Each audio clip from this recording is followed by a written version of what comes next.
Itago mo na lang ako sa pangalang Aika, 22 years old. Wala akong boyfriend, hiniwalayan ko na.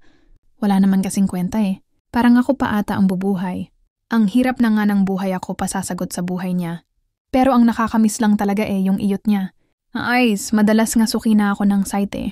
Nood lang tapos pag nakaramdam ng init, o nakikiliti yung kuntil ko ayun dukit. Umaga tapos gabi. Ang hirap. Hanggang sa eto na nga nakilala ko. Tong si Manong Gary. May tindahan, si Manong Gary. Bigas, alak at school supplies. Kaya naman sa kanya ako madalas bumibili. Pero etong si Manong Gary napansin ko pag tuwing bumibili ako parang mangangagat. Grabe kasi makatitig Mula ulo hanggang paa ka kung titignan. Tapos iaabot na lang yung sukli idadaplis pa talaga sa mga palad ko. Isang gabi habang nanonood ako sa Netflix, naisipan kong mag-beer. Pero ubos na pala yung beer in can ko kaya lumabas. Muna ako at nagpunta sa tindahan ni Manong Gary.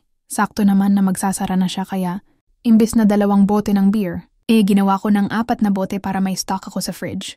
Nakapangtulog na ako nung bumili sa tindahan. Tulad nung nakaraan grabe siya makatitig.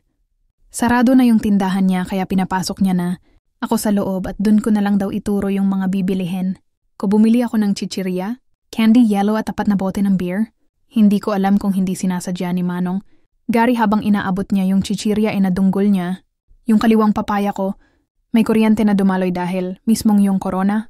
Neto yung nadunggol ni Manong Gary. Wala pa naman akong suot na panloob. Alam kong naramdaman ni Manong Gary yon.